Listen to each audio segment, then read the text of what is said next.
The Final Furlong podcast is proudly brought to you by Jeff Banks Bet. Get up to £500 refunded as real money for new Jeff Banks online accounts after your first month of betting.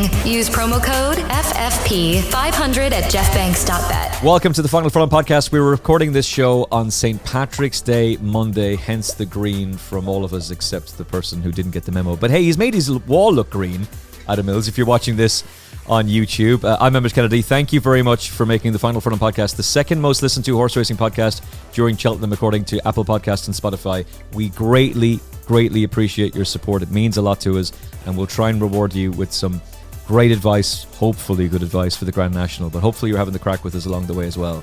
This was a tough Cheltenham.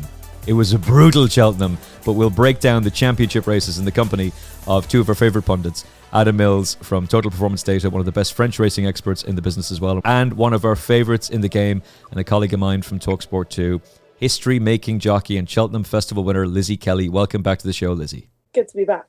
Did you enjoy Cheltenham 2025 on TalkSPORT? The output sounded really good. Yeah, I did. I thought it was great. I think it's always a really good week. There were some very surprising results, and I thought it was interesting that we had so many favourites not come in. I seemed to pick the favourites that didn't come in all week and stayed away from the favourites who did. It was fairly taxing. And then, Willie Mullins had 100-1 winner of the Triumph, and then I just sort of threw all my notes out of the press room window and said, that's it, I'm done. Well, you just summed up my Cheltenham. That's basically it in a nutshell, essentially. We spend months previewing all of these races, then a racehorse we've never seen run over hurdles wins the juvenile championship race. I mean, that's just super fun, that is. Let's talk about what did happen. Golden Ace is the champion hurdler for Jeremy Scott. Well done, Jeremy. Fortune favours the brave, and it fortuned Ian Gosden, Jeremy Scott, and Lorcan Williams, who was all three of them were an absolute delight afterwards. Well done to them. She's a 25-1 shot. She wins one of the smallest fields of the champion hurdle since 19-dickety-doo. It's the third year in a row we've had a small field for it, but by goodness, it was an instant-packed race. And I don't have the audio of Lizzie, so I will do a dramatic recreation of what she said. What just happened? What's happened? It was in and around that. It was absolute madness, Lizzie. Break down your reaction to the champion hurdle. I was on air, and my brain couldn't sort of take in what I was seeing quickly enough, like in real time. And I think it was sort of like a layered reaction, because obviously Constitution Hill fell 4 out, and you thought, like, I was actually so annoyed. I was so annoyed because I thought, that's it, like, the race is now just going to be a procession. And I was so annoyed that we didn't get to see, after all that work you put in of trying to figure out which one's going to win, and you go through it over and over again, you eventually make your decision, and then you're not actually going to get the answer to the question. So I was really pissed off. So was I, by the way. So then you kind of start coming down the hill, you start turning in, and you're looking at Brighterdaysahead, and you're thinking, she's not going very well. Like, she's not going very well at all. And we're still, like, I don't know, 1 hour or 2 hours, whatever it was. And you look over at State Man, and you think, oh, right, okay, grand. Like, State Man's going to win this. Like, that's some training performance. And you're thinking, right, that's what I'm going to say. I'm going to say this is some training performance by Willie Mullins. Right, it's all mapped out. All he's got to do is jump the last. 3, 2, 1, hop. Oh, no. Like, oh, wow, okay. And you look back, and there's Golden Ace. And obviously we'd had all the stories about how Ian Gosden, her owner, didn't want her. He was definitely going to run her in the champion hurdle. Jeremy Scott had come out and been like, it's not my decision, but we're going for the champion hurdle. And it was all like all that chat about that, and then you just thought to yourself, I just can't believe it. Like, I just can't. It was like a fairy tale, like a fairy tale ending. There was all this carnage going on, and like there she was, and I couldn't like get my head around it quick enough for the TalkSPORT listener. So I managed to wait until Rupert had described the fact that was the horse that was going to win, and then I just lost it. Like, I couldn't. I was just amazed. I just couldn't believe it. I mean, Jeremy Scott's a local trainer down here. Like, I know Jeremy Scott for a long time, like since I was riding in Point to Points, and yeah, it was just great. I mean, it was fantastic that the horse won for him last year, but yeah, it was just astonishing and really made you think, like, you have to be in it to win it. And It's called jump racing for a reason. And yeah, it was just fantastic. Lizzie is one of the, you know this from listening to the show and listening to TalkSPORT and watching her on racing TV. She's one of the most eloquent broadcasters in the sport. And she's a great way of being able to explain to you in a detailed and yet succinct way what's just happened. And that all went completely out the window after the Champion Hurdle. It was almost like she was assaulting Rupert. You could hear, like, what just happened? What just happened? How? It was brilliant. It was amazing radio. We played it on the on the sports bar with Jason Cundy that night. It was just mad. Absolutely mad. I still don't fully understand, Adam. I watched it back this morning and my stomach just like turns in knots when Constitution Hill hits the ground. I've never been more wrong about a race in my life.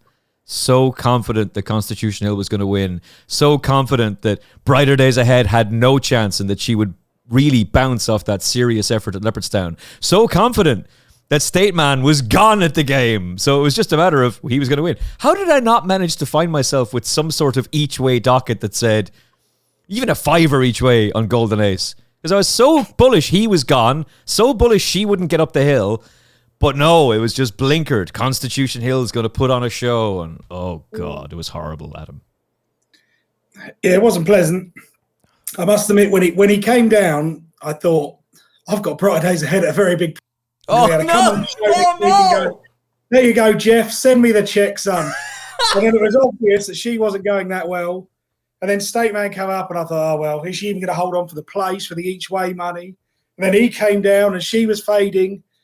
And in the last 100 yards, I suddenly remembered, hold on, you put up Winter Fog to finish in the first three. You better start shouting for him to run on. And it was just madness, real madness. I wrote a piece this morning or over the weekend looking at the data, and I just gave up with the Champion Hurdle. And this is TPD. And I just said, I'm not right about the Champion Hurdle. I'm going to do something else because there's no point looking at the data. But the only thing I would we did a show with Paul Jacobs last Wednesday, I think we recorded, and he said, if you looked at the big three in the market and someone said to you, one of them is going to make a massive mistake and fall, which one would it be? You might have picked Constitution Hill because of the risks he takes at his hurdles. But it just utter madness. And, the same thing happened 6 years ago. 6 years ago in 2019, everyone went, oh, it's Apples Jade versus Lorena versus Bouvedere. And Bouvedere came down at the fourth, I think, that year.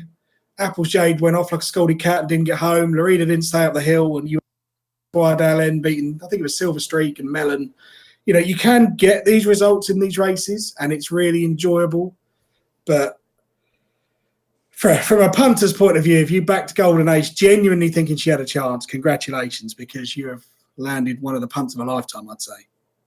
Oh, one of the greatest touches of all time, to be fair. And for all that I was sort of diminishing the Mare's Chase there earlier on, we're actually gearing up for a really exciting Mare's Chase next year if everything goes to plan. Like if Jade DeGrugy goes chasing, Brighterdaysahead goes chasing, she'll be very impressive in Ireland. She'll win really easily, and people will start thinking, oh, well, she's back against her own sex, and that horse will not come up the hill. She will not come up the hill. She couldn't come up the hill in the Mare's Novice Hurdle. She couldn't come up the hill in the Champion Hurdle, and she won't come up the hill in the Mare's Chase next year either. She's a cap card. They don't do it. And all of her siblings to run at Cheltenham, they were all beaten. So but by the time we're at Cheltenham next year, please God, touch wood, we'll all be fit and well. People will be telling you, but this is Brighterdaysahead's turn for redemption. No, it's not. It won't happen. She will not do it. But you've got air of entitlement. Go on. Let's hear it. I will leap to the defence of the mare. I think you just got to put a line for it. Got to put a line for it. If you watch Jack Kennedy's body language from the minute they go around the first bend, he doesn't look happy. And King of Kingsfield. Sorry, Adam, just to cut in, was that because the lead horse fell asleep at the start? Do you remember? I was talking about it this morning, and I was like, one of the weirdest things that happened in that race was that the guy who, I can't remember who it was, the guy who was riding King of Knightsbridge or whatever his name was, Danny Gilligan on King of Kingsfield, and they let the tapes go, and like Jack was like almost looking at him like, go on then. Maybe. I mean, if you compare the times. I compared from the start to the 4 furlong pole, and she was over a second slower than Kopek de Board. And I just felt they didn't go hard. And yet she looked to me pretty laboured to try and keep up with King of Kingsfield. And it felt to me like Danny Gilligan was thinking, if I go any faster, she's not going to go with me at all. And that just made me think maybe she wasn't right. But that being said, I'd still think 90% fit Brighterdaysahead should have beaten Golden Ace. And she's either run 15 pounds below her best and just wasn't right, or maybe just there is the possibility Cheltenham's just not her track. And Leopardstown might suit a hell of a lot better. Lots of horses would fit into that mould, that they just don't like the undulations. Here's a stat for you. 70 runners, 4 winners. Cap card. Nope. Sorry, I thought that was your betting last week, Emmett. Oh, it was. It was. Lizzie will tell you, I managed to salvage it a little bit on the Thursday with multiple big priced winners, but that's no good for the Final Furlong podcast listeners, and that was all on TalkSPORT too. So, and apologies, by the way, I did a complete about turn on Caldwell Potter. Once Django Bai wins the Arkle, well, now he's going to win because he had the form tying in with him. But Jesus, it was rough. Oh, that was a tough Cheltenham. Oh my God. But look, fair play to Jeremy Scott. Fair play to you with Winter Fog, by the way. And there is an alternate reality in which Golden Ace stayed in the Mayor's Hurdle, Bird 8 Rose goes for the county, and you've tipped the 200-1 winner of the Champion Hurdle in Winter Fog. No. Because if 11-year-old Winter Fog. In the podcast, I said he'll be a big price in the placing 3 market because he'll chase home Constitution Hill and Brighterdaysahead. And to be honest, up until he jumped the last, I had no idea he was even in the race. And then I suddenly remembered, I was like, what's that running on going to do me for the each way money? And then I was like, oh, actually, we backed this one. Shout him home, that's better. But no, I won't. That's one of those ones that I just mark as green on the spreadsheet and go, yep, 7-1 winner. Moving on. Happy days. Yeah, don't ask any questions. Just take the profit and move on. No profit in that race for me at all. Complete disaster. I'm sure Jeff Banks was delighted with himself. Lizzie, Stateman, should Paul have been asking him for a big one at the last? And is it easy to ask such a question from the comfort of an armchair jockey's position? I think it's almost it's a question he'll be asking himself. I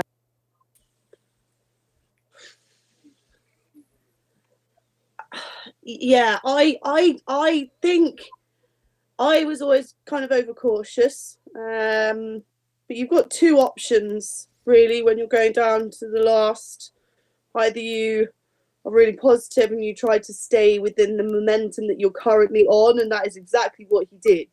He didn't change his momentum. He didn't increase his momentum to get a big jump. He was in the rhythm that he was in. The other option, of course, is to sit back and grab it by its back teeth and say, no, you come here. But you've no idea what's going to happen on the other side if you do that. Like, you may land steep. You'll be grand, but you might land in a hole that you can't, dig yourself out of. And it's a long way up that hill. And if you lose momentum at that stage, you may never get it back and you might throw away the race. So you kind of stuck between a rock and a hard place. And it's very easy to say he made the wrong decision. But I think had he said, look, come here, you actually could have found that he landed and then couldn't really get going again. and gets beat anyway. Yeah. So it was a tired fall. You know, even by the time he's halfway over it, you can see, you know, when you obviously watch it the first time, you probably don't really notice it. But it wasn't until I watched it again and I thought, oh, yeah, we've already got knees almost lower than the top bar. He was never going to get over that. And yeah, you know, you can see Townend, you know, did the slow motion. Or has he done it wrong? But I don't think he did. I think he just he did what anyone else would have done with the information that he had at the time. He didn't know how well horses were travelling behind him. He didn't really, you know, you can't guarantee that there's not something right behind you. So, yeah, disappointing. I mean, it would have been a phenomenal comeback. I like State Man. Probably about, I did something for TalkSPORT, and I said, I think he's forgotten. And then the closer we got to it and the more I watched him, the more I thought, I think I'm wrong. Like, I think he's going to struggle, really, like, based on what we've seen. But I just thought, Willie will have him spot on for the day. And then you get wrapped up in everybody else's theories. But, I mean, the fact that Townend was, like, refusing to get off him was quite a sort of statement, really, if you read between the lines.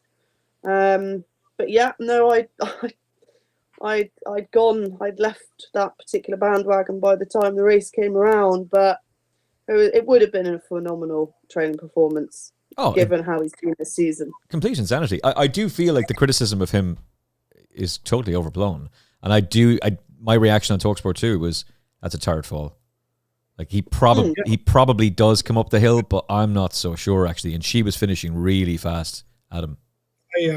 I'll give you some more meat on the bone for that one. If you look at the sectional times for the 3 furlongs leading up to the final flight, State Man takes 41.54 seconds in those 3 furlongs. That is slower than Put Your Hands Together did in the Boodles. It's over a second slower than Kopek the Board, and it's 2.5 seconds slower than Lossiemouth. Jeez. So at the point that State Man is looking really sexy, he's just about holding on to the lead in the Boodles. That was a tired fall. I think because Brighterdaysahead was so quickly, it looked like State Man's flying at his best, and he really wasn't. Now, I think he would probably have got home, but he might have won this by a length, 2 at most. And that was a tired fall. Paul Townend can do nothing wrong. And it's anyone who criticises him, I feel like saying, what is he supposed to do? What does he do? Because if he lands if he decides to pull up and pop it, and he lands in a hole and she does him, everyone will be hurling abuse at him that way. Yeah. He may as well go the brave man's route. And let's face it, State Man's record is not. He's never had a problem with his jumping. He's always been pretty sound. I just think the horse was absolutely flat out as he came into the straight, and there wasn't a lot left. Yeah, I completely echo that. It sounds like Lizzie does as well. We're hopefully going to see them all match at Punchestown. I'll believe this when I see it. But the story is, Constitution Hill is coming to Punchestown. We know State Man will go, and Golden Ace is definitely coming. Do you believe we're going to see Constitution Hill at Punchestown, Lizzie Kelly? I have become quite cynical about Constitution Hill and his legacy, his reputation. Oh, Constitution Hill. Oh, we adore you. I don't get it. No, yes. I'm sorry. He's 8 years old. He's won 8 grade 1s. Majority of those have been penalty kicks around courses, against horses that he simply could not lose against. He has no legacy like a Hurricane Fly. Like Hurricane Fly. Yes, Lizzie Kelly! Who went to war, and he didn't always win. Tell him, Lizzie! You tell him! Only turns up if it's absolutely guaranteed he'll win. And then the rest of the time, no, thank you. We don't want to do that. He's not particularly well at the moment. Yeah, whatever. I actually feel really about this. Like, it actually does my head in, because I think, like, he's a horse who we've been told is like an absolute child's ride at home. Your granny could ride him. He's the most straightforward person you could ever come across. We've been told that. Then we were told, oh, silly that he's called Constitution Hill because he doesn't have a very good constitution. Right, okay. Then we were told, well, we're going to win at Royal Ascot. We're also going to win the Cheltenham Gold Cup. Whew! Like, no chance. Not a hope. They wouldn't run him over something like in a Cheltenham Gold Cup. Can you imagine what there would actually be competition? Unlikely.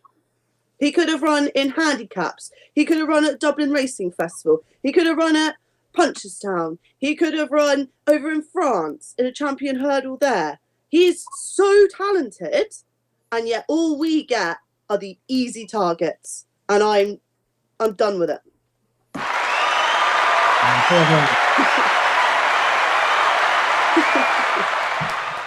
I love that for the Hurricane Fly rant alone. Take that, Racing Post, with your top 25 horses of all time, omitting Willie Mullins' greatest horse ever. Yeah. What a nonsense that was. How many grade ones did he win? Something like 16. 22. Was it? I think it was 22. Yeah. World record for grade ones. But not in the top 25 of the greatest horses in the Racing Post. Adam Mills, you were agreeing with all of that from Lizzie Kelly. I was not expecting that absolute brilliant takedown of Constitution Hill, but have a bit of that. And Punchestown, by the way. Are we doing a Punchestown giveaway? Punchestown tickets, if we can get Constitution Hill to even turn up. Is he coming? And what did you make of Lizzie's fantastic monologue? Oh, she's spot on. Spot on. It bores me to tears. And even worse, now he's fallen, we've got another 12 months of this gibberish where you have to listen. Here's what he had for breakfast this morning. Oh, it's a good sign because he looked to the right out of his box instead of the left. I'm like, oh, just shut up. I don't care. What's even worse is when they do those updates and they do it on Apple Notes and they take a screenshot without clicking on the spell check first. So there's red lines under certain words. It's so dull.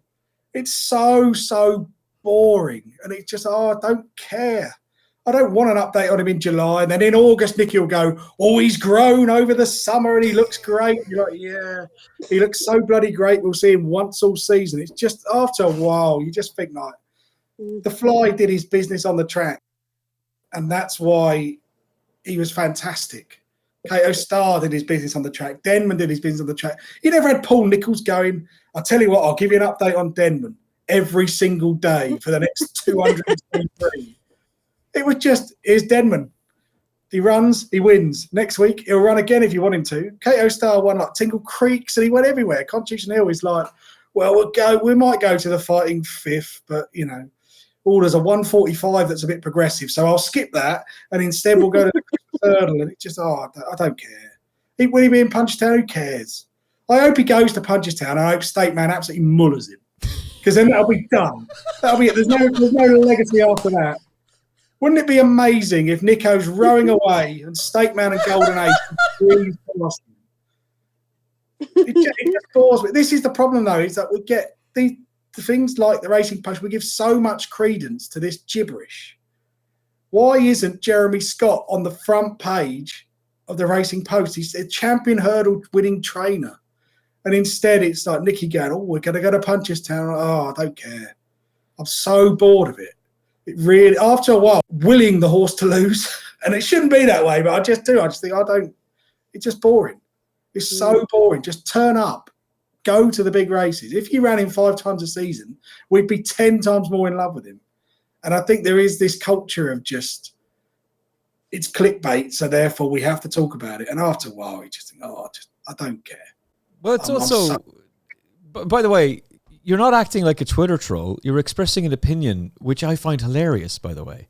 Because the whole thing is, look, we can go down through the data. We can go down through the performance ratings. Yes, he was wonderful in the Supreme Novice Hurdle. He was amazing in the Champion Hurdle.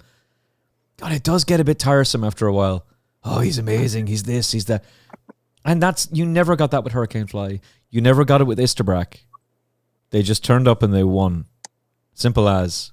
Maybe they'd fall. Isterbrack would fall a couple of times. Maybe Hurricane Fly would get beaten or get injured and ruled out for a season. They came back. They kept on coming back. How many champion hurdles did Hurricane Fly win? 2. How many Irish champion hurdles? 5. What are we looking at with Constitution Hill? He might win 5 Christmas hurdles. He might win a champion hurdle next year. Maybe. But it's just a little bit of a sideshow. And let's see him on the track doing it. So bring him to Punchestown and see him strut his stuff. Let's see him win. And then we can all get excited about him again. But if Golden Ace was to do him, or if State Man was to do him, well, that would be interesting. And if he doesn't turn up, oh, man, that's just going to be really disappointing. Both of you, hats off. Sensational. Very briefly, Lossiemouth wins a mare's hurdle. It was slowly run race. She's got the superior tactical speed. She's got the superior class, and she wins. It wasn't a particularly interesting race, Lizzie. No, it wasn't. No. I think it sort of lacked interest. As soon as Golden Ace obviously moved to Champion Hurdle and she moved to the Mares Hurdle, it just sort of was a race that you just thought, well, Lossiemouth is going to win this. And I don't really need to look at it any further, to be honest. Was there anything from the data that would counter that, Adam? No, nothing whatsoever. I mean, I'll be careful because you can't. I can't criticise jockeys when I weigh 17 stone and can't do it. But if you were riding in that mare's hurdle and you allowed Jade de Grugy and Lossiemouth to entirely control the pace for the entire race, you kind of got what you deserved in behind. And it was obvious to me from the halfway stage that they weren't going that hard in front. This was going to turn into a sprint and she was going to win. Fair play to her. And it's strange how attitudes change. I don't remember there being a huge clamour for Quevega to suddenly rock up in the open grade ones when she was winning all these mares hurdles. So I really don't mind Lossiemouth running in this race. There was a whole debate on the morning line, and I specifically remember Jeff Banks. I remember being really annoyed at Jeff Banks, saying, "How dare you talk so badly about Quevega?" Looking back on it, he was absolutely right. He wanted her to run in the Champion Hurdle or the Stayers Hurdle. There were a number of people who agreed with him, and Ruby Walsh got very, very salty with him on the morning line on Channel 4 about it. Look, Lizzie and I have had a drink in the Quevega bar at Cheltenham. I really enjoyed that. It's great.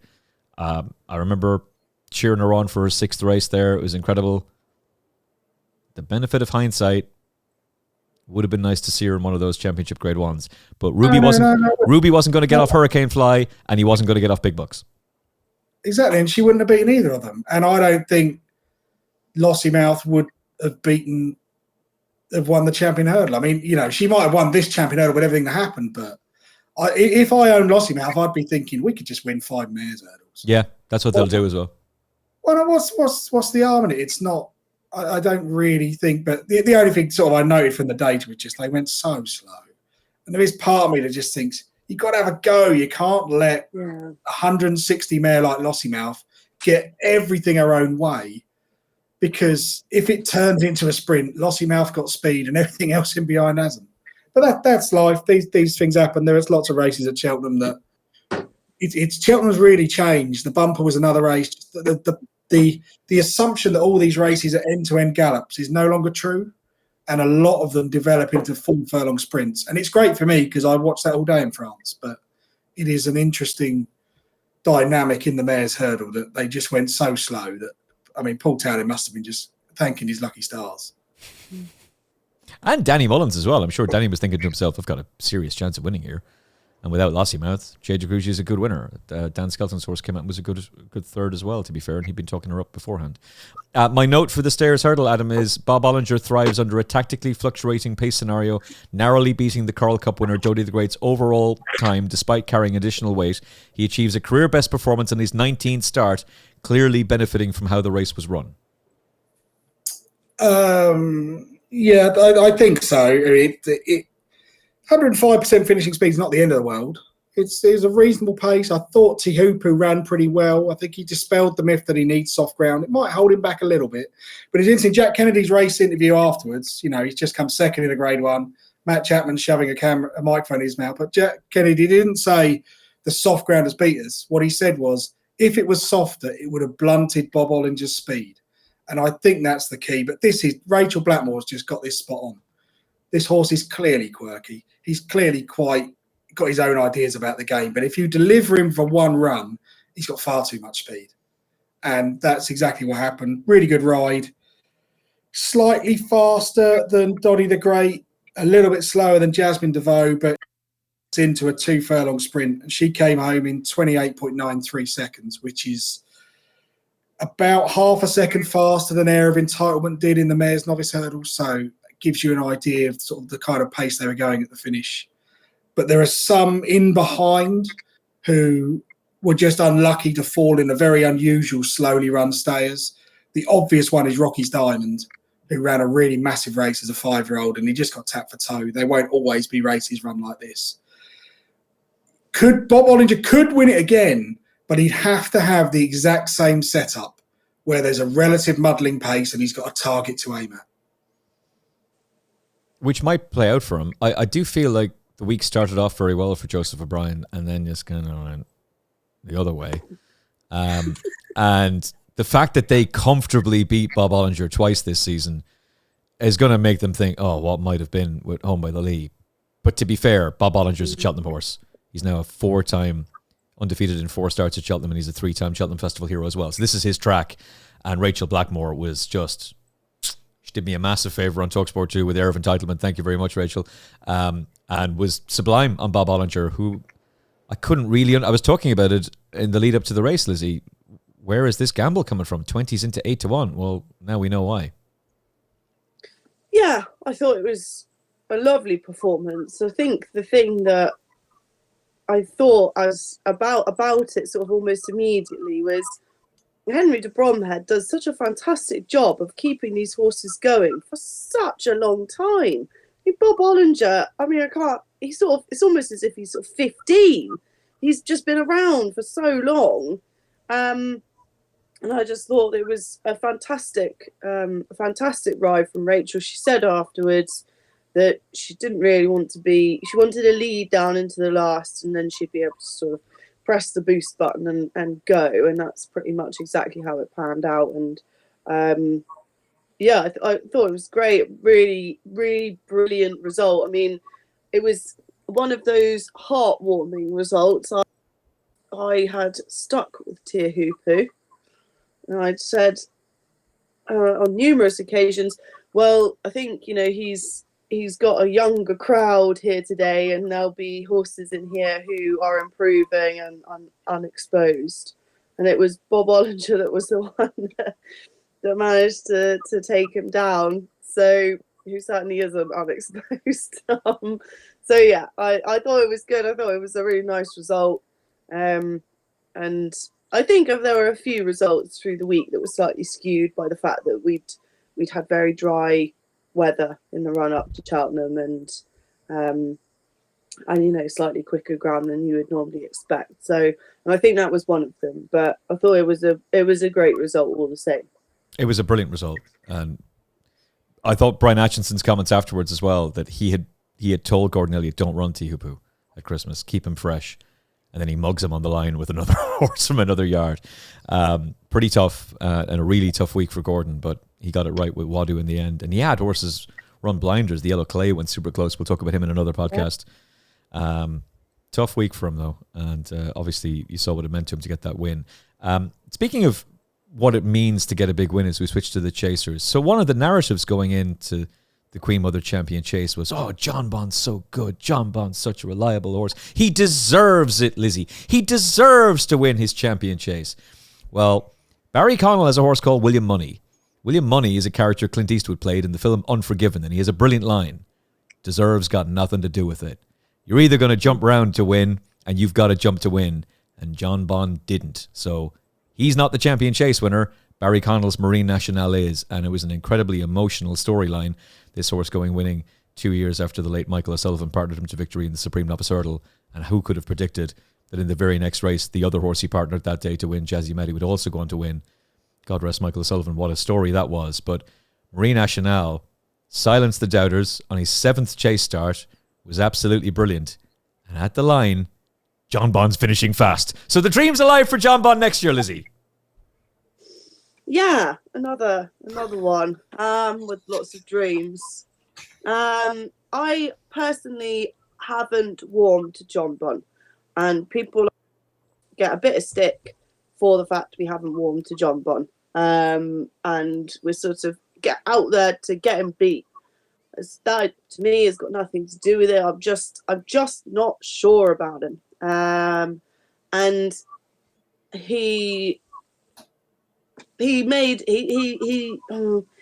Nico said, "Come on now," and he said, "Oh, I'm not sure," and he ended up smacking it. And he did a remarkable job of running on to finish second. So kudos to Jonbon for managing that, because he lost a lot of ground. But the Champion Chase is a race that's very frenetic, and if you make mistakes, grade 1 open level 2-mile chasers, they're not hanging around. That is the jeopardy of the race. Is that one mistake and you're out. And we see random results as a result in the Champion Chase. I personally wasn't willing to sort of follow him as a horse who, in my gut, I'm just not with him. I actually went with Solness, who, despite the fact it loves to front run quickly, was outpaced by the time they were going down to the first. He had no chance of doing his usual tactics. I realised my stupidity pretty much as soon as the tapes went up. And Marine Nationale, yeah, he showed tons of promise, didn't he, as a young horse, and he's beginning to really blossom now. I thought it was a really lovely performance from him. Obviously, the story behind it is incredibly touching. I thought Sean Flanagan deserves his moment in the limelight, actually. A jockey who has sort of almost largely been forgotten, but is an incredible rider. And I was really, really pleased for him. And I think this is a slightly different tack to horse racing.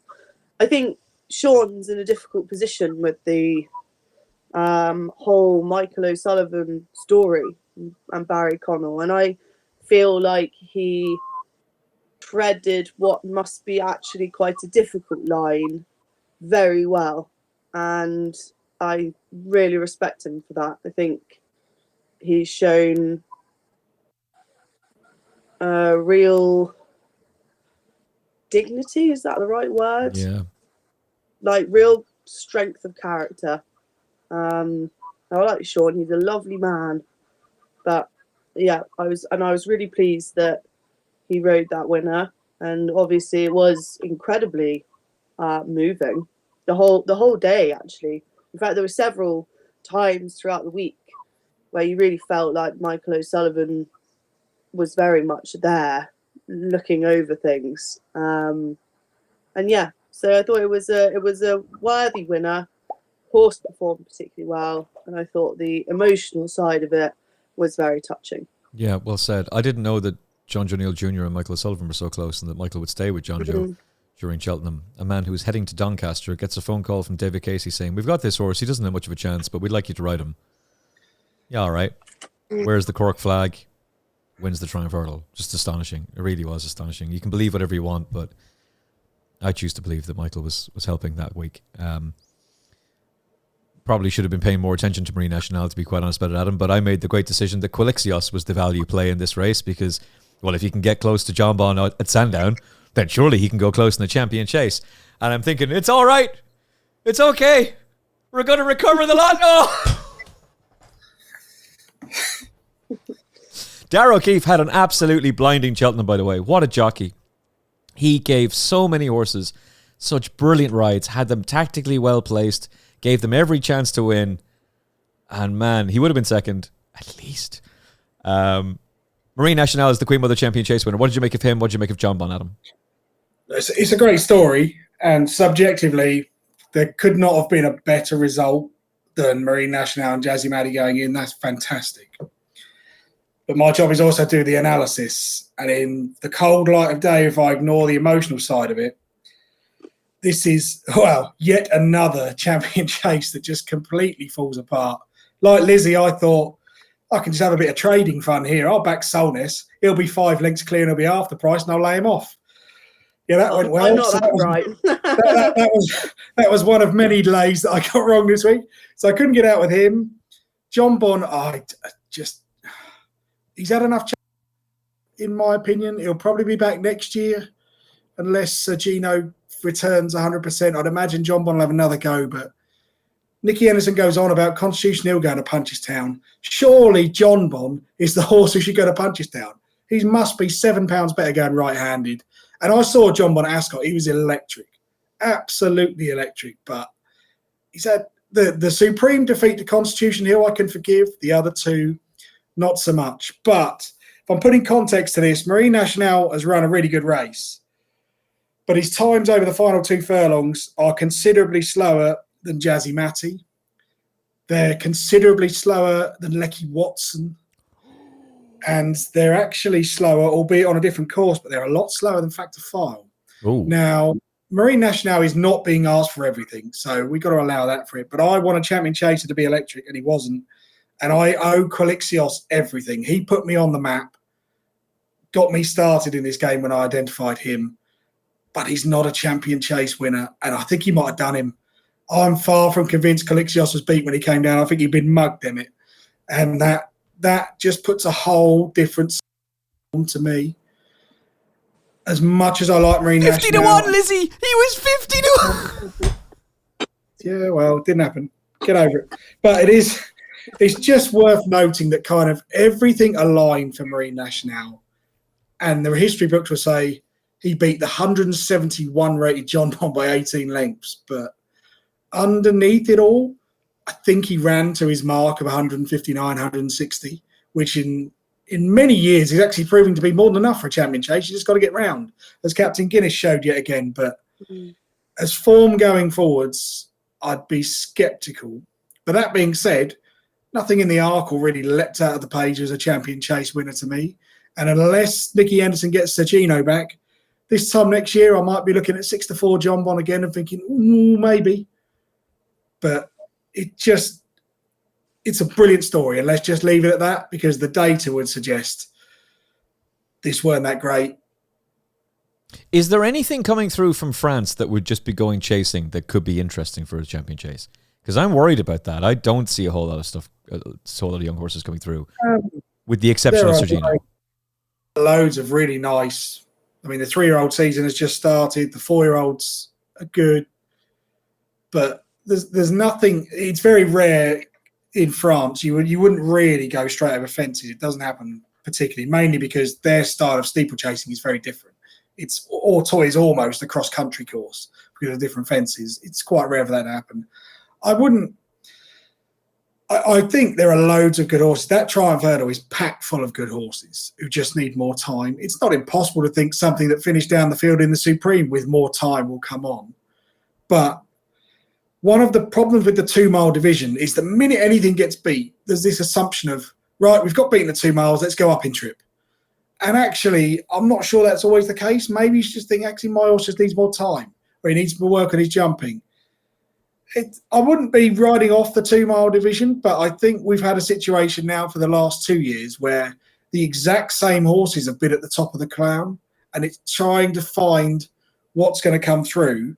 The obvious one is Sergino. If Sergino gets over this and comes back, my God, he's going to take some beating. And not necessarily because Sergino is 180 horse. He's got so much speed compared to everything else. The other horse that we'll come to in a minute, I disagree with Lizzie. I think Factor File would have won this race. The champion chase? I think he would have won the champion chase, and I'll make a good case for it when we do the Ryanair. All right, let's go straight to the Ryanair. What the hell? Fair enough. Lizzie, I know that you're under pressure due to family commitments, but hopefully we can keep you for another few minutes. Factor File. I've got to stick around in here. Excellent, let's go. All right, so Factor File, the most visually impressive performance, I would say, in the Grade 1s. It's a great ride from Mark Walsh. Little did we know what was going to happen. Well done, Mark. Enjoy the celebrations for the week, and we'll chat to Kate next week on the show. It's a standout performance. It's a brilliant ride from Mark, who just got the pacing in the sectionals absolutely spot on. He is also just the class act in the race. I just want to dive straight to Adam. Explain why you think Factor File would have won the Queen Mother Champion Chase. Well, this will be my first point, is that Ryanair's a really weird race. Jungle Boogie led for a start, which threw everybody. I think everyone assumed, Ile Francais is this fast-moving horse, and he's going to be 10 lengths clear, and he's going to be jumping. Well, that didn't happen. I really like Noel George, but he needs to rein in what he says on these interviews because not all these horses are up to it. But what was really noticeable for me was they went quite quick. When Ile Francais got to the front, he then steadies it up, which was sort of like, when I looked at Dave, I thought, what are you doing? Go, boy, go. But he didn't. He sat there. I think he was worried about the undulations, whatever. But there's this point in the race when Factor File just looms up alongside Ile Francais. And if you listen to the commentary, I think it was Mark Johnson, he went, no panic yet from James Reevely. I thought, it's nothing to do with panic. James Reevely just knows I'm not going with that. There's absolutely no chance I can go with it. Factor File has absolutely flown home. His final 2 furlongs are 29.83 seconds. That's 2.4 seconds faster than Marine Nationale. Now, I know it's a different course, but he's run over further. Factor File's top speed on the gun was 37.51 miles an hour. Marine Nationale managed 35.79. Now, 1.8 miles an hour might not sound like a lot, but over a 2-mile race, at 25 lengths. Factor File has been fooling everybody, and he has got an incredible top speed. This thing could win a champion chase. And I don't think we'll ever find out, because much like Allaho, the Ryanair is open for him. But he's got so much speed. 37.51 is electric. That is quick enough to win a champion chase. If there's a scenario here where they go, I know the way you're thinking is going to win another Gold Cup. We need to find somewhere for Majborough if he can jump. JP hasn't won a champion chase, I think I'm right in saying. And Jonbon's had a few goes. What if Factor File comes out and wins the Durkin and they decide, let's roll the dice? And if Frank Berry wants to send me a check for finding this out, feel free. Willie, no. Adam Mills, Frankie, Adam Mills, this is the guy, this is the man who's telling you what you need to do. I'm very interested to know what Lizzie Kelly thinks. I think that's really interesting. You sort of end up getting swayed, don't you, by what has already happened, and you look at a horse who's pulling like a train in 3 mile grade ones, and you think, drop back. But actually, if you'd seen him running only ever in 2.5 mile races, you might have thought, I wonder if he'd win over 2. I think you're right in the sense that as soon as horses get beat over 2, people want to go up and trip. I think there's a real reluctance to run over 2 miles. I think 2 mile chases scare people. I think actually people don't really like owning them because they're like, it's all, you're sort of walking that line. It's a tight line, isn't it? Making mistakes at that speed. But I find that really interesting. I mean, clearly the data backs up your theory. And who does have stamina over 2 because it's anabolic and aerobic. Is that right? Aerobic and anaerobic exercise. It's both. So yeah, it'd be fascinating if they ever gave it a go. Perhaps you ought to start a petition, Adam. Racing loves a petition.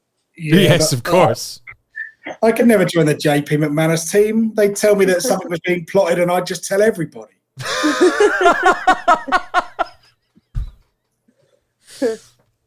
We'd look after you here on the Final Furlong podcast, Towers. We would inform everybody of the Frankie Tight Lips plot. If you're looking at this purely from the perspective of what he did visually, I can understand why people would go, well, surely he would have been a major player in the Gold Cup. But you saw him take on Galopin Des Champs twice over 3 months. With your own eyes, you've seen this horse take on Galopin Des Champs 3 times this season. He's beaten him in the John Durkin Memorial Chase. I know that Galopin is vulnerable, traditionally right-handed, and in the John Durkin. but he can't beat him in the Savills Chase, and he can't beat him in the Irish Gold Cup.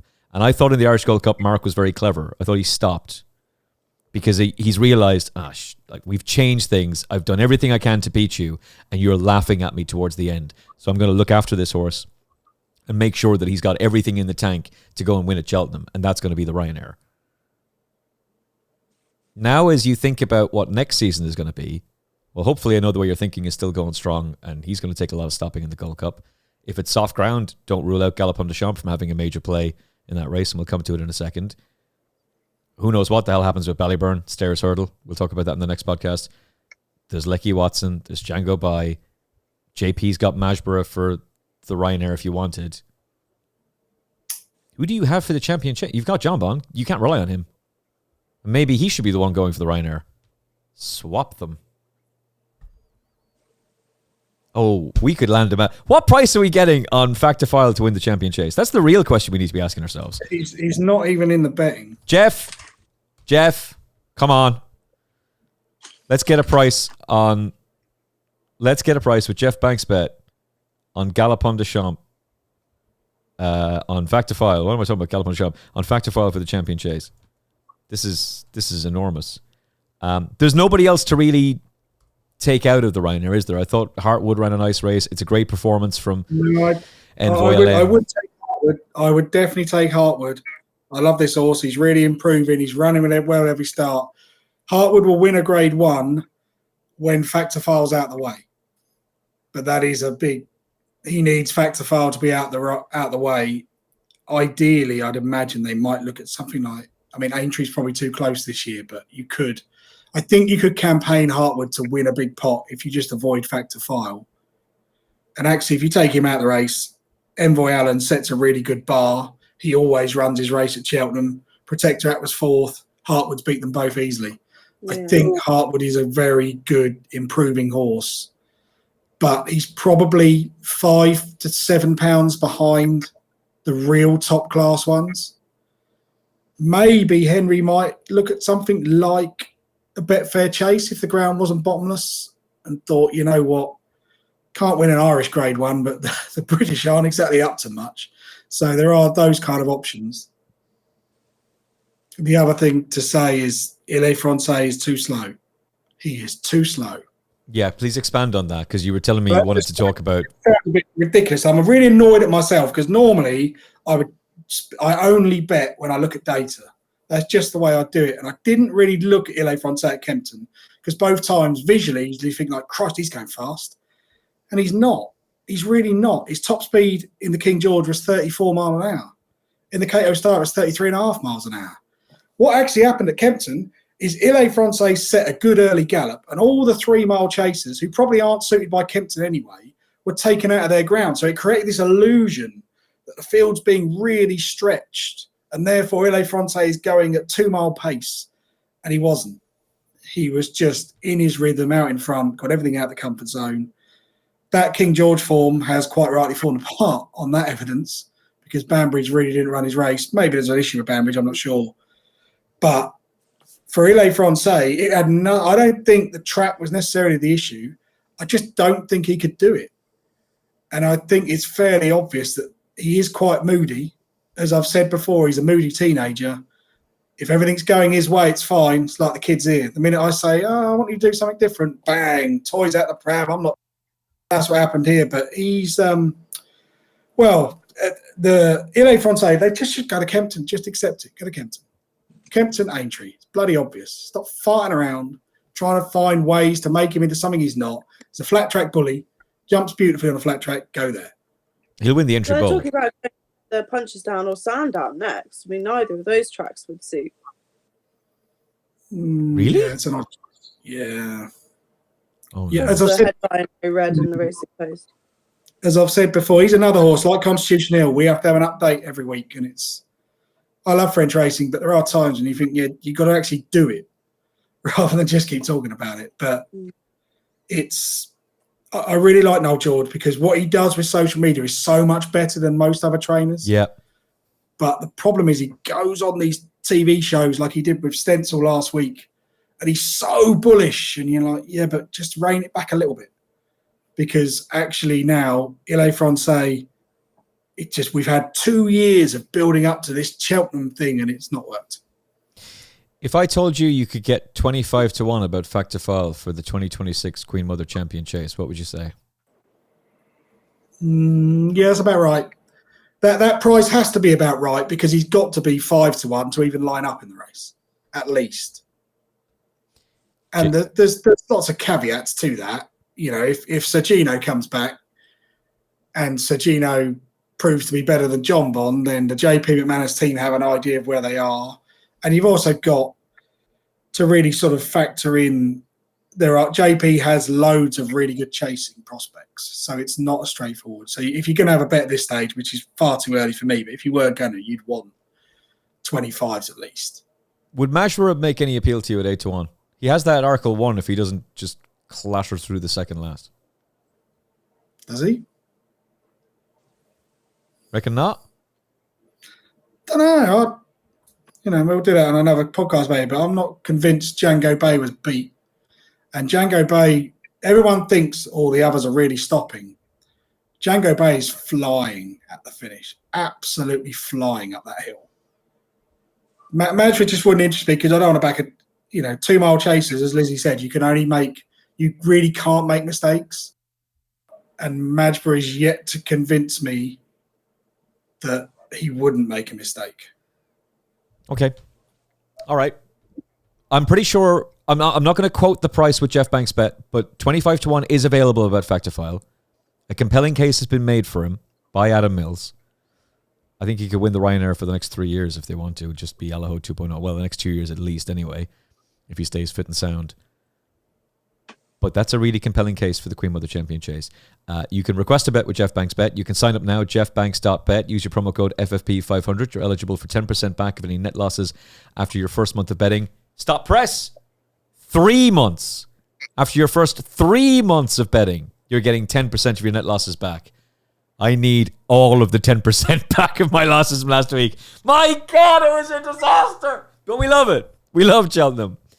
So the 10% back is an unbelievable offer. You can only get it with jeffbanks.bet. Use your promo code FFP500 and we'll be previewing the Grand National for you very, very soon in the Final Furlong podcast. Hopefully with Adam as well. And of course, we'll be chatting to Lizzie along the way too. The last race is the Gold Cup. Mark Walsh, Frank Berry, JP McManus, Gavin Cromwell, and I know the way you're thinking. They're the ones the Disney animators don't show you who kill Bambi. They shot Bambi.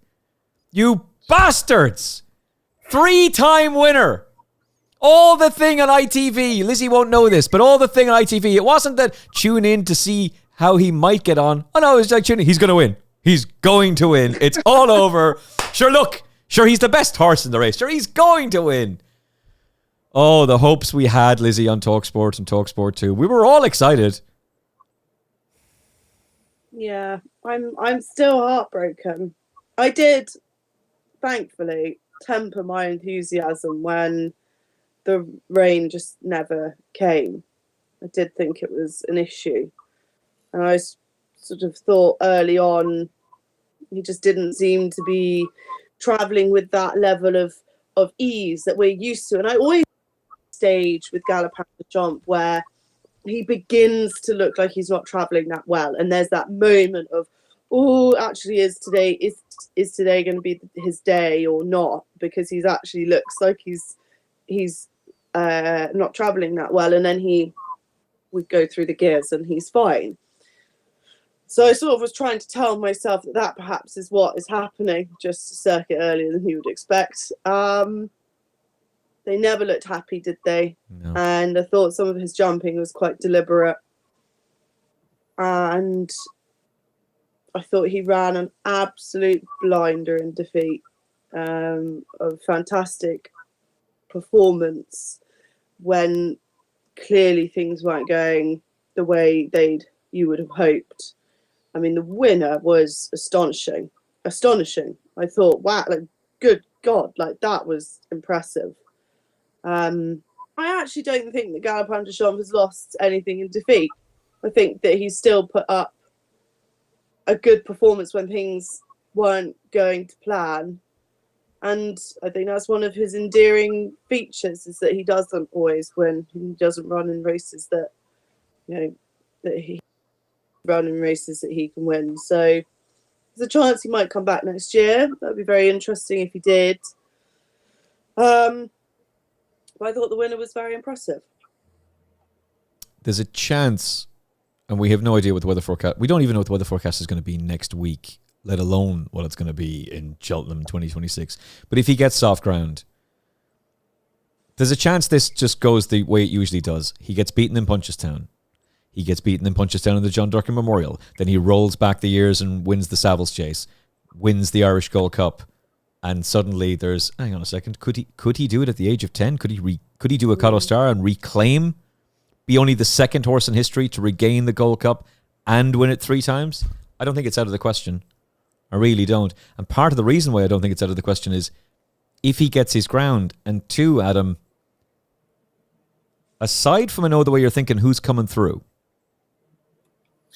Yeah, I'd agree with that. I mean, this race just didn't suit him. The ground wasn't soft enough. The finishing speed's 111%. That's pretty slow for a Gold Cup. I mean, you can see, even if you don't necessarily pay that much attention to the data, that Gentleman's Game is still in there pitching as they turn for home, kind of suggests they haven't gone that hard here. We talked about the top speed of Factor File. I Know the Way You're Thinking had a faster top speed than Factor File, 37.58. This became a little bit of a sprint. He was over a second quicker than Dino Blue over the final 2 furlongs. Whoa. And I think that just inconveniences Galopin. Galopin has definitely run his race. Now, shameless plug for one of my employers, but if you go on the At the Races website, you'll see something called final speed, which is the speed taken 2 seconds after a horse has crossed the line. Galopin's is the fastest speed in the field. He still had something left. This isn't Galopin not staying. This is I Know the Way You're Thinking having too much speed. And that the way this race developed, the ground going against him, if we ran this race in 12 months' time on soft ground, and assuming they both got there, I think Galopin might just have too much for him. But I would like to point out that in 2024, I backed a horse called Gitmaker in the Kinmure. And to say JP had my trousers down because I finished second to that horse, only getting £8. Retrospective stewarding is needed to explain that improvement. If I had a Paddy Power account, I'd be on the old justice refund. That is outrageous. But to be fair, so I know how you're thinking, this is some performance. To get to the end of a Gold Cup trip and to run a faster finishing speed than the winner of the Mayor's Chase, a faster finishing speed than the winner of the Ryanair, a faster finishing speed than Marine Nationale in the Champion Chase. Regardless of how hard they went, on that ground, nothing would have beaten I Know the Way You're Thinking. Nothing. And I'd love to see him in the National. If he's in the National and he's 3-1, I'll back him. Because there's nothing else. There's nothing else in that Grand National field that could win a Gold Cup.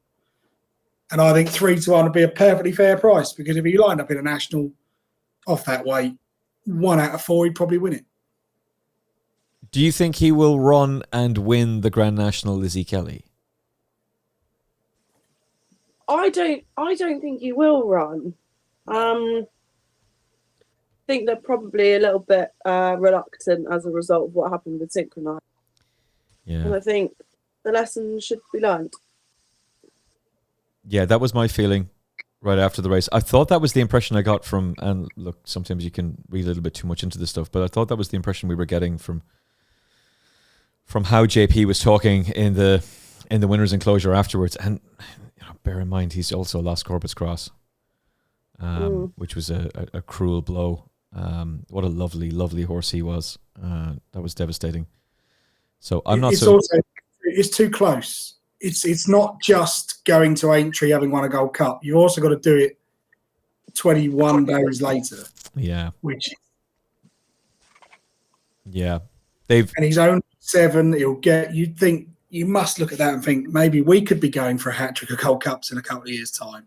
So yeah, absolutely. It's fine, the sky talking. Yeah, I completely agree that if it was a bit of a warm-up and he'd run a nice race and finish 4th, and you kept something in up your sleeve, you'd be thinking, right, all systems go for the Grand National. You've just beaten a dual Gold Cup winner who had every third. Surely you're thinking, wow, like I wasn't expecting that, and we've got a horse that we can come back to this race next year. Yeah. He appeals as a Hardy Eustace type in that you just build the entire season around Cheltenham, and then he's peaked for the Cheltenham Festival, and that's where he's going to show his best form. He was brilliant in the Kimura. He's been brilliant in the Gold Cup. Hardy Eustace was a really top quality racehorse, but he saved his best for Cheltenham in the Champion Hurdle, and obviously under the late Kieran Kelly in what is now the Turner's Novice Hurdle. So I wouldn't necessarily be expecting Another Way You're Thinking to be crushing his opposition, crushing his opponents at Leopardstown. I think that's what I was roaring at my producer, Lizzie, during the race. Crush your enemies, Galopin! Crush your enemies! I'm pretty sure that's what I was screaming down the mic. As Paul is going, crush your enemies! It's like, oh no. Yeah, it was brilliant. Look, JP's got a Rocco. I am Maximus, the reigning champion. Percival Lagat was in there as well. Meeting of the Waters. It's not like he's stuck for a few runners in the Grand National. And you've now discovered you've got a Gold Cup winner who can go and do it again. But the positives I'm taking out of this is that we're all pretty optimistic that Galopin could still do it next year. It's not that he's waving the Finnish flag and that there's comments on the Betfair forum. He is Finnish. He's not. He can still do it again, dependent on soft ground. Okay. Anything else to take out of the Gold Cup, Adam and Lizzie? Lizzie first. No. If I'm really honest, my whole Gold Cup experience revolved around Galopin Des Champs and has done for 12 months. And yeah, I'm just hopeful that he can. Do you know what? I think I am such a fan of the horse. I was glad that the defeat was that he was second, and that there wasn't a defeat where you thought, oh, I wonder what if, if he would have last. Yeah, so at some early stage in the race where you didn't know how. I'm sort of glad that he went out on his shield. It's very much like him, and I think that he is a horse who people are so fans of because of the fact that he'll come out time and time again, whether it's easy or difficult, and always perform as best he can. I have a sneaky feeling Factifile is going to beat the two of them at Punchestown if they decide to go there with them. Adam's already shaking his head. Well, no, I'm not shaking my head to say Factifile couldn't beat him. I would be surprised if Galopin goes to Punchestown. Because if you're thinking about Galopin Des Champs, you're thinking, we were mugged by the ground, I want to go back next year. Why would you go to Punchestown where you've already been beaten by Fast or Slow a couple of times? And let's face it, I know the way you're thinking, and probably Factifile, they'd know. They're better than Fast or Slow. So what would you gain by going to Punchestown other than getting another beating? I just don't see the point when you could think, you know what, let's put him away, let's wait for the soft ground. I mean, let's face it, if he comes back in the same form, he'll win the Lexus, he'll win the Irish Gold Cup, and then Cheltenham, you're just in the weather gods. Yeah. If he gets his ground. Spring ground, what's the point? I agree. Yeah. Unless it's just force of habit and they decide we'll go back because we've gone there with him as a novice hurdler, novice chaser, open company chaser, let's go again. But I think you're right. Hopefully they don't. Okay. Of the championship races, and look, Cheltenham's great, and there's a great community of people around Cheltenham, and there's so many different interesting podcasts that talk about it, and so much. I love doing the Race IQ data with Paige Fuller, and there's so many different facets of information that you can have around it.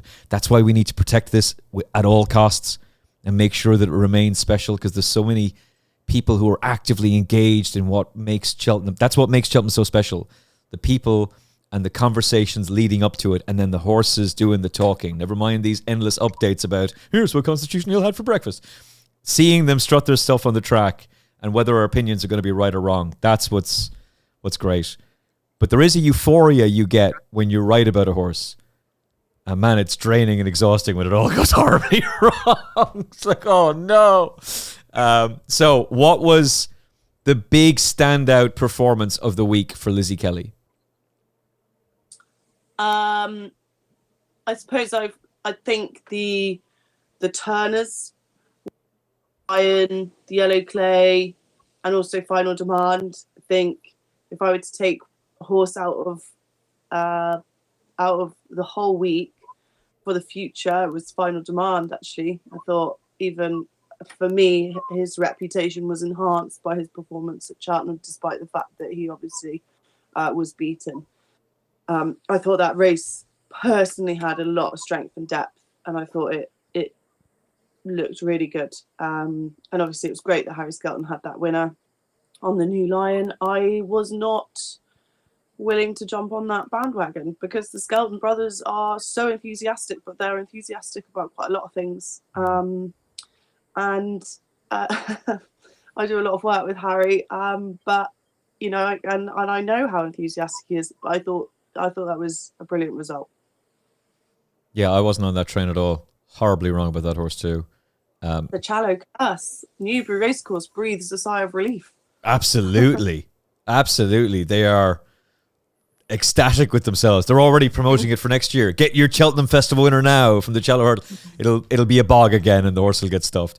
But the New Lion's a special talent. And man, there was some gamble on the Yellow Clay. Adam and I will talk about, I think we're talking about that tomorrow, Adam. I'm not sure if you knew that yet, but we'll figure that out.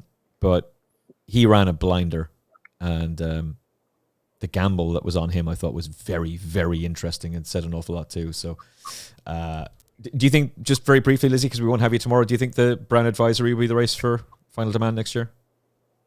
Yeah. That's what I'm thinking. It just shouts, it doesn't he? He's enormous. He's enormous over giraffe. I thought he actually jumped really well as well, because I thought at Leopardstown he was getting in deep to the bottom of them. I think it was quite difficult for him to get everything up and out of the way. I thought his jumping had really improved. And yeah, he just looks like a gorgeous big chaser to me. Yeah, he's a star for the future. All right, you can pick whatever race then, Adam. Lizzie changed the rules there. Take whatever race you want. Bearing in mind, we're going to talk about the novices in the next podcast, so maybe focus on a championship race for us. Well, I mean, Factor File would be the one on the figures that I'd really want to take from it. I'll hold my hands up and say I laid Factor File last week thinking this thing's soft and made of biscuits, and that went really well.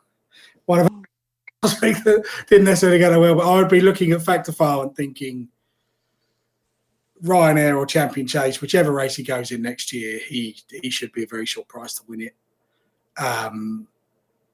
I have always been in the New Lion camp, and I think if he gets to the Champion Hurdle, he's going to win it, because I haven't seen anything in the 2 mile division to make me think they're a better hurdler than the New Lion. Damn. We might just have had the JP McManus Champion Hurdle, Champion Chase double uncovered on this show. But I'm imagining Copic de Boards goes novice chasing. I don't know that. I imagine he is. We'll talk about him in the next podcast. But look, I'll give a shout out then to Jeremy Scott. It's got nothing to do with data. It's got nothing to do with form. It's got everything to do with the fact that you were brave enough to go for that race. Ian Gosden was brave enough to go for that race. She didn't cost a whole lot of money. She's a dual Cheltenham Festival winner, a Mayor's Novice Hurdle winner. And last year, we were all saying, oh, well, Jack and Paul have made a mess of that. They were looking at each other and nobody was paying any attention to her and it's their fault. No, she was the best horse in the race. And she's now proven it by being crowned a Champion Hurdle winner. So I was wrong about her in the Mayor's Novice last year. I was right about Brighter Days Ahead, but completely wrong about the Champion Hurdle. Totally wrong about it. But hopefully it's Brighter Days Ahead from here on out and we'll get things right going forward. Well done to them. They've won the Champion Hurdle and that's because they lined up in the race, so fair play to them. Lizzie, pleasure as always. I believe we are working together for TalkSPORT's coverage, touch wood, please God, of the Grand National. I'm looking forward to that. It's not that far away either, which is just kind of mad. Yeah, I'm looking forward to it. I'm not looking forward to getting up all those stairs for our commentary position. But other than that, it's going to be a good week. Yeah, and Rupert was in great form as well with some great commentaries throughout the week as well. I did nearly fall over when I saw the Curragh on the Racing Post race card the other day. I was like, what? And I'd also forgotten that it was St. Patrick's weekend. So there you go. That's how in the Cheltenham bubble I was. Lizzie, it's a pleasure as always. I'm looking forward to team up with you on TalkSport. And please God, we'll talk to you again on the podcast very soon too. Thank you so much for your time today. Adam, looking forward to breaking down the novices with you and hopefully chatting about the Grand National contenders on the podcast very soon as well. Yeah, absolutely. All right, from Lizzie Kelly, Adam Mills, and me, thank you for listening. Thank you for watching this episode of the podcast. I'm awful at this. Like and subscribe. Like, share, and subscribe. Have you hit the like button? Why haven't you hit the like button? Did you not like what we were saying? Hit the like button on YouTube, please. Thank you so much to everybody who listens on the podcast audio on Apple Podcasts, Spotify. You're all legends. Every single one of you are heroes. Adam, Lizzie, and me, Emmett Kennedy, thank you for listening. Thank you for watching. Look after yourself and each other. God bless. The Final Furlong podcast is proudly brought to you by Jeff Banks Bet. Get up to £500 refunded as real money for new Jeff Banks online accounts after your first month of betting. Use promo code FFP500 at jeffbanks.bet.